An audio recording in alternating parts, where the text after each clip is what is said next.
Because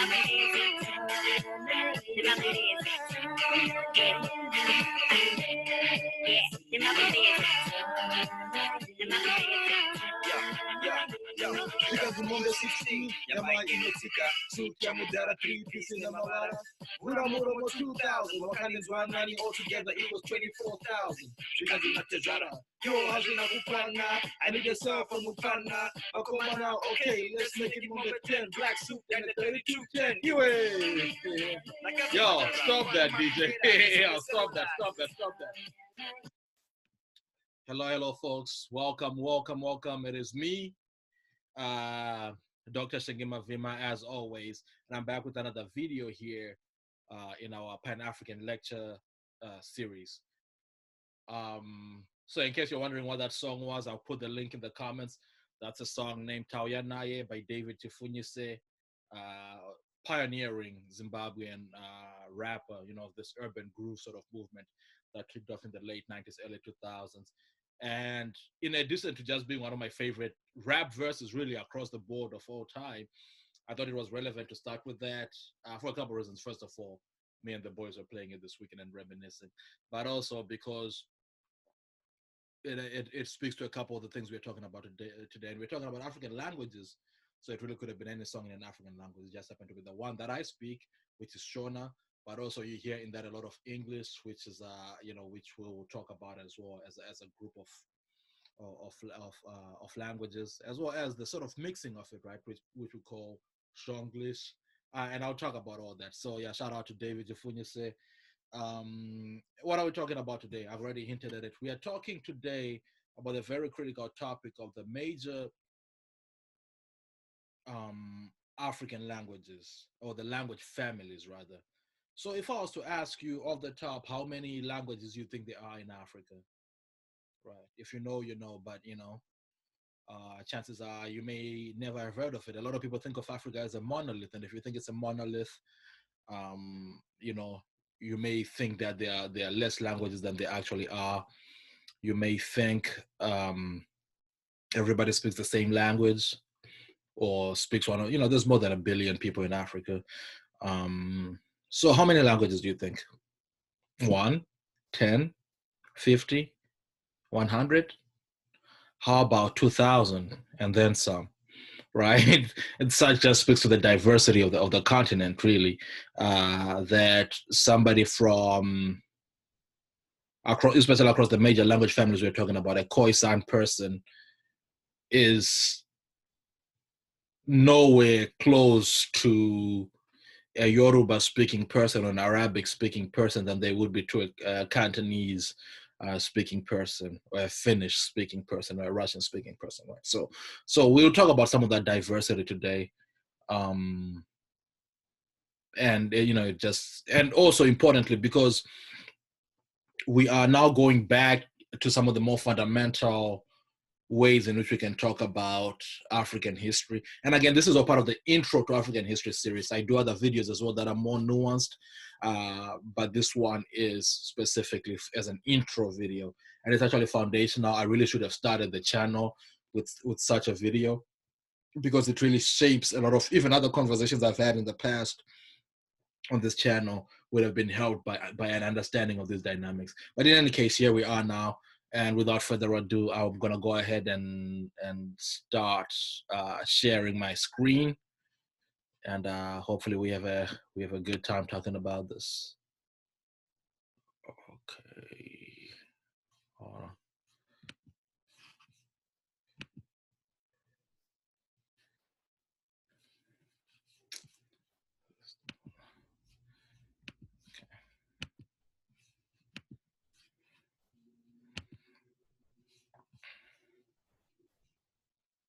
Okay. Present. And ladies and gentlemen, we are cooking with gas. And I also want to apologize because I know I've been gone for a little while. I was actually supposed to put this video out yesterday, but again, with the aforementioned festivities where we were playing that song on Saturday night, I was feeling all out of sorts all Sunday night. I just can't do it like I used to anymore, But in any case, African languages, let's talk about them. Let's talk about the families. Let's talk about the spaces, and let's talk about some of the people and some of the conversations around these languages. And I'll see you guys at the end. Boom.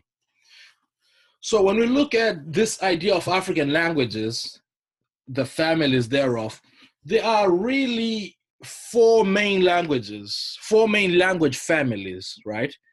And a few smaller ones, but four main language families. And the linguists who have studied the language families of Africa have traced their probable origins of at least three of them to this area here, to this area in the northeast, almost headed to the Horn of Africa, at the middle and upper valley of the Nile. So around South Sudan, within this general area, that's where the languages are largely traced to. In ancient Nubia, then you see as well the ancestral speakers of the Afro-Asiatic languages who specialized in collecting wild grasses and roots. So very early on in the in the agricultural revolution, if you speak, these are some of the people that were responsible for that. So the four main families are, if you're looking at this map, largely represented in the blue, are what we call the Afro-Asiatic languages, and we'll break those down in a short while. If you're looking in the yellow here, we call this the Nilo-Saharan languages, right? Named for the Nile and the Sahara. Then if you look here in the red and orange collectively, these are known as the Niger Congo languages, with the part in red known as the Niger Congo A, and the part in the orange known as the Niger Congo B, okay? Then in the green here, mainly in Southern Africa, the Koisan languages. And you also see a small dot here of the same in East Africa and Tanzania area. Then another one that is not one of the major ones, but is also still pretty prominent is the Austronesian languages, mainly spoken in Madagascar. The language Malagasy belongs to the Austronesian family, and we'll tell you why that's also there. Then we also have to account for languages such as the Indo-European languages and so forth. So we'll talk about all this when we get to them. But let me get going, and we'll just go through them categorically, and we'll keep bringing back the map so we can have these conversations. Oh, this is what I was doing already. I was breaking down the languages. So I spoke about the four main families. Then the minor families, of course, I spoke about the Austronesian, spoken in Madagascar. Indo-European, these are mainly the colonial languages, English, French, Afrikaans. Then there are Creole, then there are languages that are unassigned, then there's sign language as well, right? And we'll talk about all those as we proceed. So let's start with the Afro-Asiatic, right? Since we are starting, we're gonna progress almost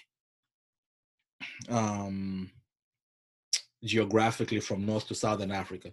So the Afro-Asiatic language is the second largest of the four main families, and we already spoke about. By now you should already know which one is the biggest. But yeah, so there's 200 to 300 member languages of the Afro-Asiatic community. And they are found mainly in northern regions of Africa, including northern Nigeria, southern Niger, Somalia, then of course the North African countries of Morocco, Algeria, Tunisia, Egypt, right? They also spreaded Afro-Asiatic languages, they've also been called Afro-Asian languages, Hamido-Semitic, or Eritrean languages. Were also found in the Arabian Peninsula, or Western Asia, if you will.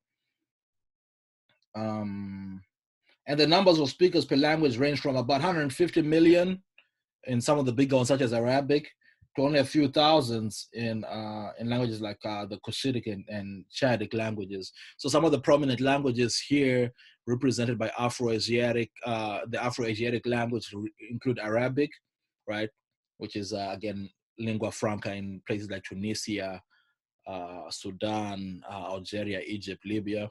Then you have the Berber languages, more common in places like Morocco. the Oromo, which is a staple of Ethiopia, then Amharic, also in Ethiopia. And actually this Bible here, which is the oldest and most complete known Bible, discovered in the 4th century AD in an Ethiopian monk, is in Ge'ez. I think it's pronounced Ge'ez or Ge'ez, which is the language which precedes, out of which Amharic grows. So it's a very important historical language, if you will. So that's Afro-Asiatic languages, the second largest of the families, with 250 to 300 languages, but also 250 to 300 million speakers in Africa. Then, of course, once we talk about Western Asia, that number rises, right? But we're just talking about the African population that speaks this. Another important group is the Nilo-Saharan. If we are working our way down, if you remember on the map, that's the part that would have been in the yellow. And these bring together, 10 to 15 million speakers from around 140 languages. They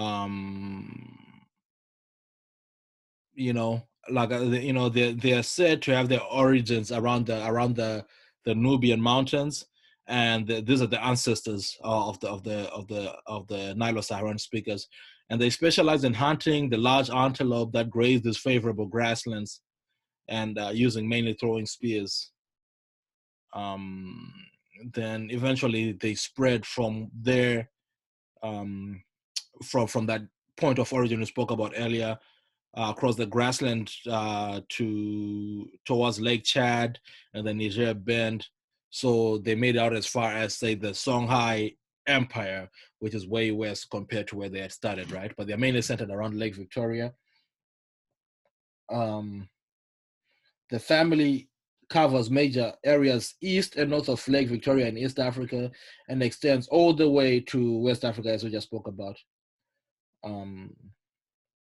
But this is one of the more debated ones, right? There's a lot of things that are unknown or unclear about this, because some scholars have argued that Meroitic language, which is the language of Meroe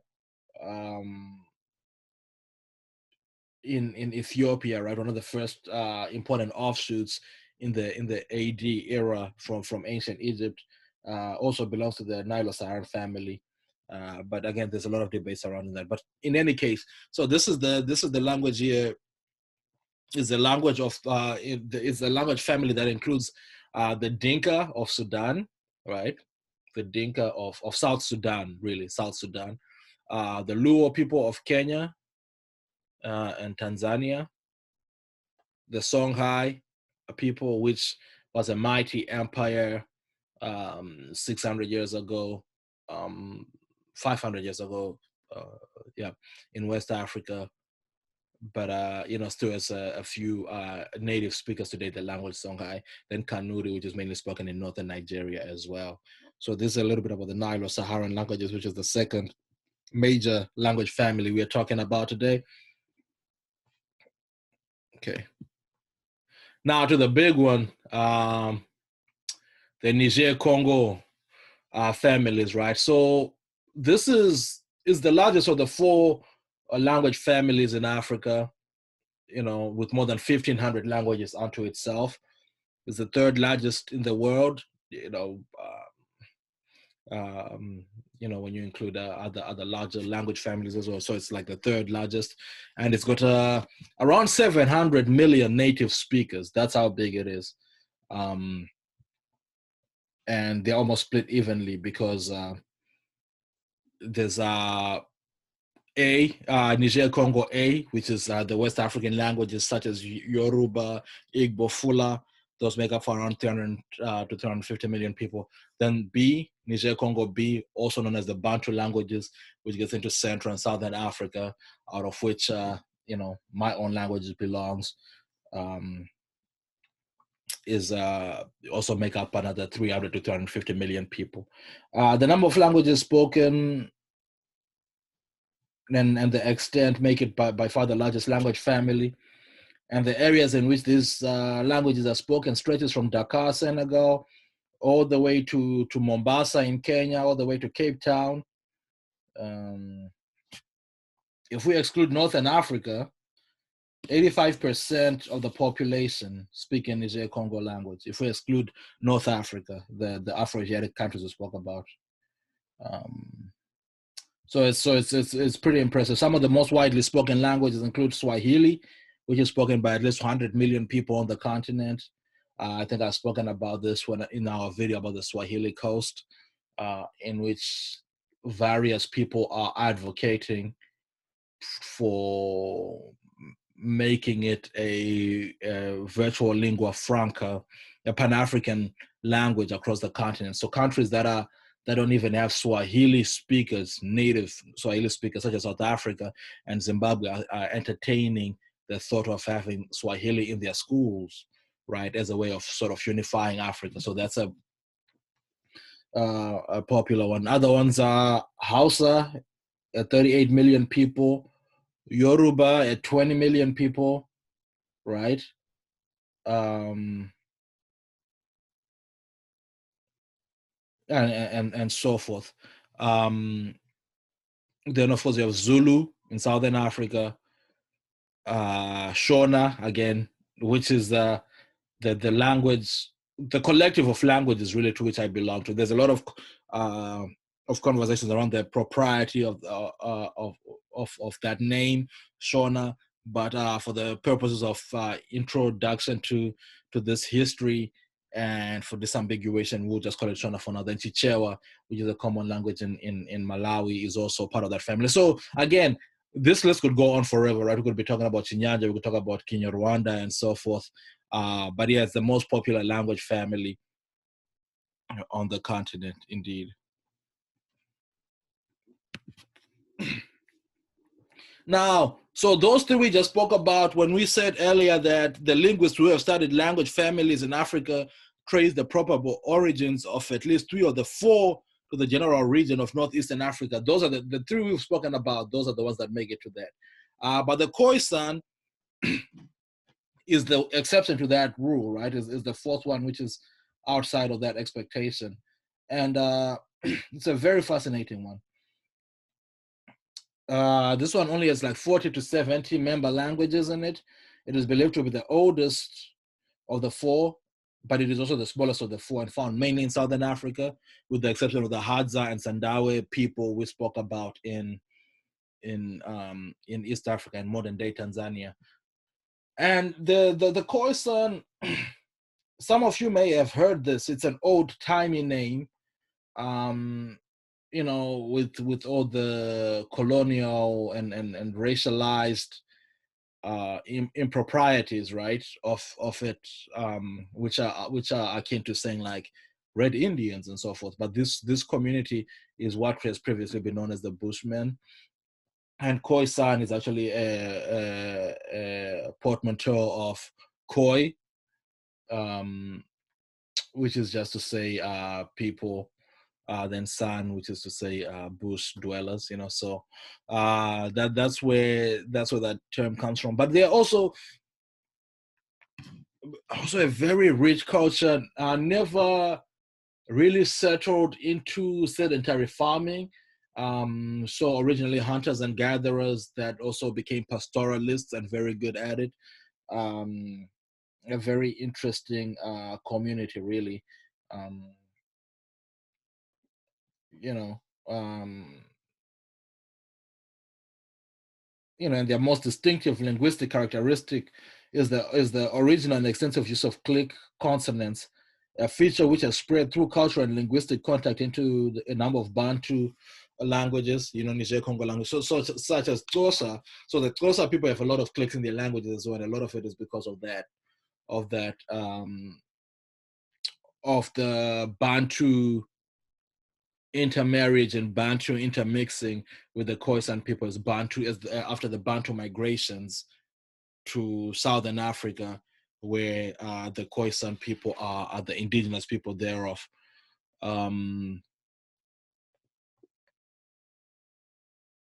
they're very, very, so of course a lot of Xhosa people live a lot of Koisan people live in the what we call the modern world, quote unquote, but a lot of them have also preserved their way of life, and they are very adept to living on the land, if you will. There are people who again who know very well how to efficiently use their space, right? And their environment. So for example, I say this almost as a throwaway comment, but one of the things that I've never seen, and I say this as somebody who hasn't really interacted with the Koisan community to any extent, but as you can see in this picture, I have never seen any of them with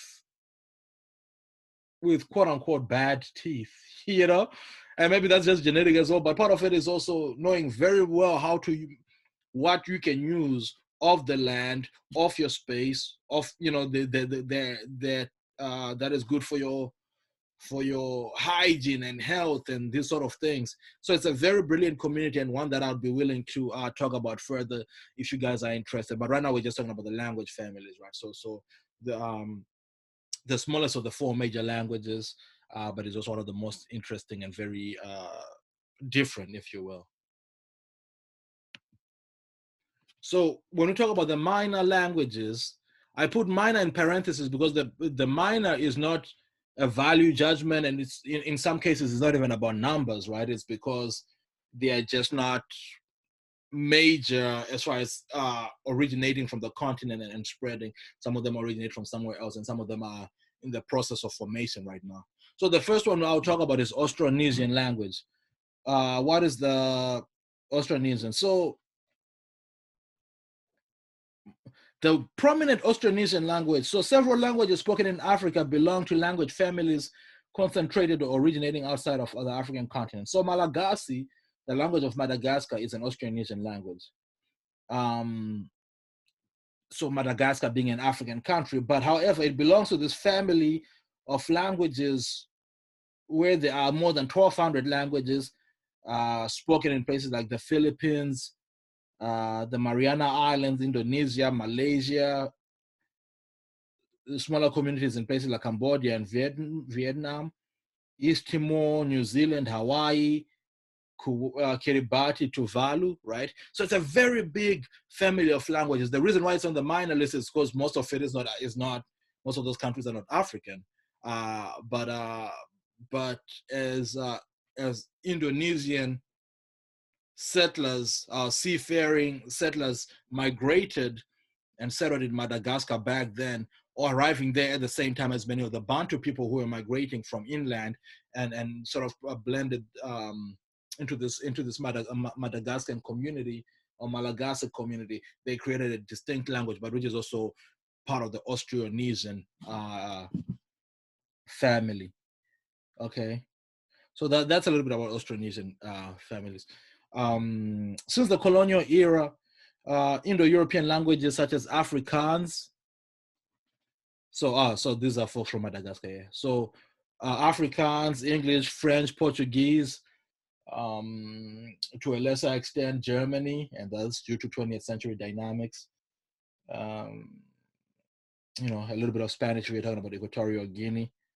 Have held official status in many countries, and are widely spoken and generally regarded as lingua francas, right? And when you talk about Indo-European, you also have to include languages such as Gujarati that are spoken by the Indian expatriates, many of them whom are based in South Africa and places like Kenya. Okay.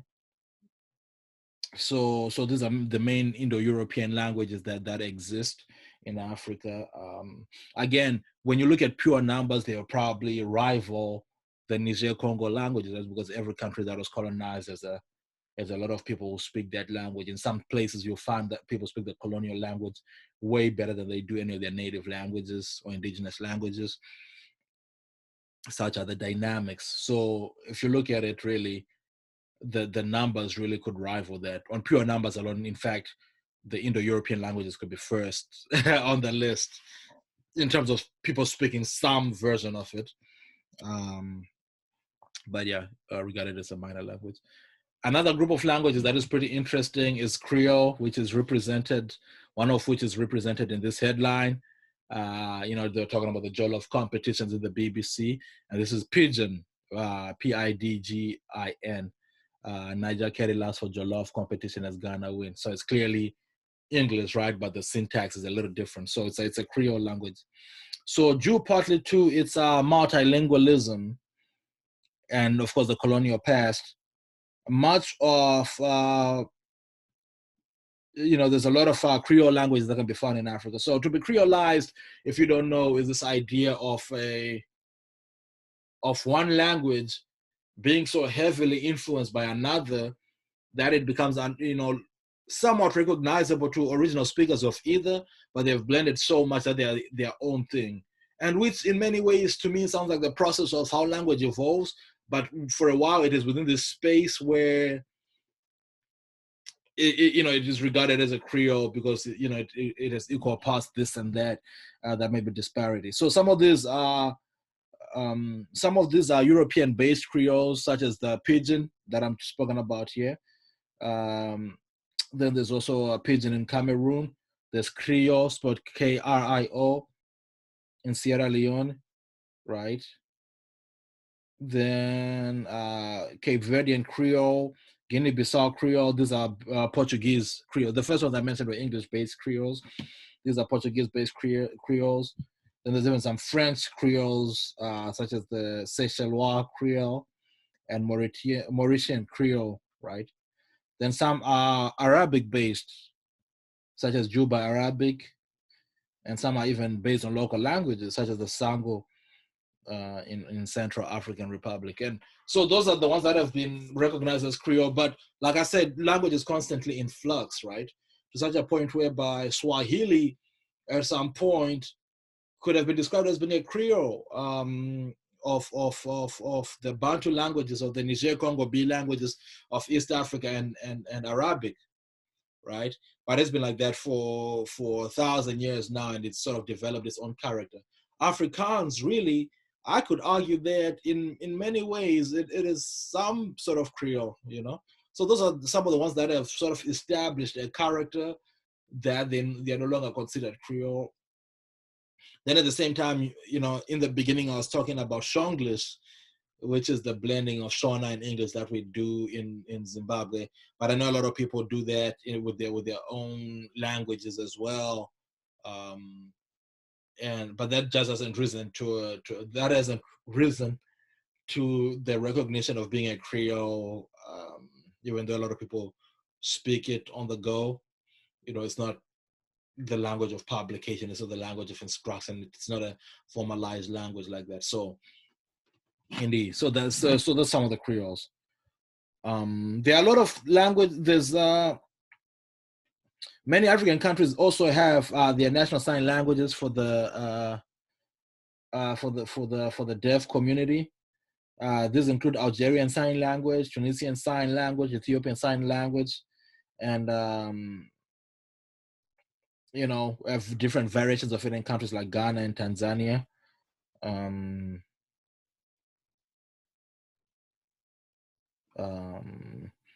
But there's of course always controversies about making these more universal and so forth. But yeah, many African countries do have some of the bigger ones. Tunisia, Algeria have their own sign languages for the deaf community. Then ultimately, there are also languages that are unassigned, right? A fair number of unclassified languages are reported in Africa, mainly due to a lack of data and linguists can't pinpoint where they would be. So these include Ongota, which is a possibly Afro-Asiatic language, Shabo, which is possibly Nilo-Saharan, Bangi, Laao, and Jalao, which are possibly Niger Congo. Then Kwadi, which is possibly a Khoi language. Then there are other languages as well, such as Bete, Bong, Lufu, which are also under investigated. So there's still a lot of work to be done here. And a lot of this work has been done in the 20th century. So a lot of this is still evolving to this day. So that's a little bit about African languages. What are our key takeaways today? Well, what are the four main families, right? And I brought the map back here so you can take a look at it. Just the general idea of the location when you're talking about the four main families. We are talking about Afro-Asiatic. We're mainly talking about Northern Africa, Nilo-Saharan, as the name suggests, by the Nile and the Sahara. Niger Congo covers much of the continent, really, from west to all the way to the east and to the south. Then mainly in Southern Africa, you find the Khoi languages. Then also just to know the example languages, right? So like an Arabic is a prototypical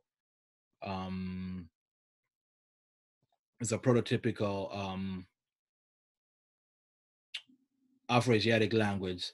Dinka, Luo, which are prototypical Nilo-Saharan. Yoruba, Zulu, Shona, prototypical Niger Congo, right? Then we talk about the Sandawe and so forth being prototypical Koisan languages. What are some of the minor languages, quote unquote, and why do I put minor in parentheses? Talking about Austronesian languages, the Indo-European languages, Creoles, right?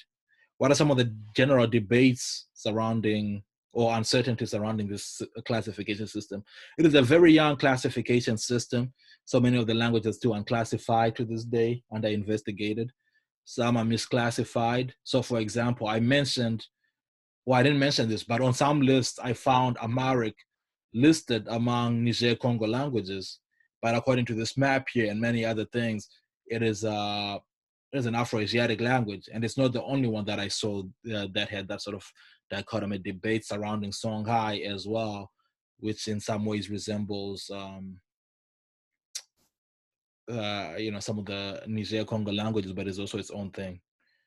Then there's also the idea of dialect versus language. So for example, in Shona, I told you about Shona and how Shona is really a representation of several collective or almost distinct ethnic groups, sub-ethnic or ethnic groups out of modern day Zimbabwe that were brought together by the colonial authority and sort of branded as this one thing, Shona, because they were mutually intelligible languages. So to the extent that they represent 5 languages, is Zulu, Karanga, Manyika, Ndau, separate languages just brought together under the Shona umbrella, or are they dialects of Shona? So these are the debates that linguists continue to have, and hopefully I'll bring some linguists here sometime to chat about this. Then of course, the recognition of new languages is something else that is pretty interesting. When does a language become a language, when does Songlish become a Creole, and these sort of things? I don't anticipate that will happen anytime, but these are things that we have to think about too when we're thinking about the evolution of language. All right, so I know this was probably a little shorter than I usually do, but thank you so much for joining me. I hope you enjoyed this one. And before the year is up, I'm gonna put 1 or 2 more so we can finish the year with a bang. Thank you so much for joining me. And if you have any video suggestions, put them in the comments. I'll see if I can get to investigating that as well. And by all means, man, what keeps me going is seeing you guys like and share and subscribe to the channel. So I really appreciate it when you guys do that. So please do that. And yeah, shout out. I'll see you guys next time. I've been your host, Dr. Shengima Vima. Bye.